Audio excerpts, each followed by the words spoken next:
Hello, curious minds. Listen carefully.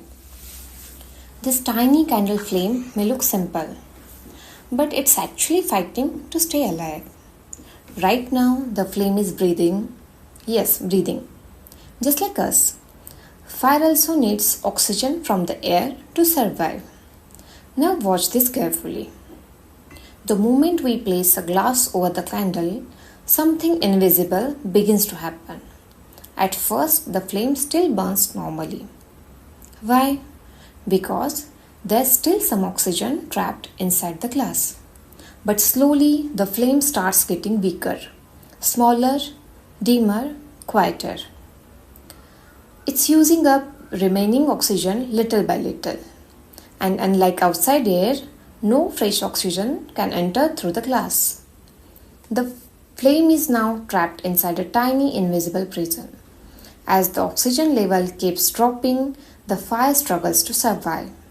At the same time, another gas begins filling the glass, carbon dioxide.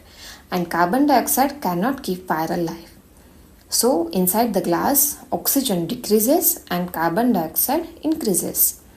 Eventually, the flame reaches a point where it can no longer breathe, and suddenly, it dies out. But here's the fascinating part. The glass never touched the flame. Nothing poured water on it. Nothing blew it away. The candle simply ran out of one thing every fire desperately needs: oxygen. And that tiny experiment reveals one of the most important rules of science. That is, fire cannot exist without air. Pretty amazing for something happening inside a simple glass, right?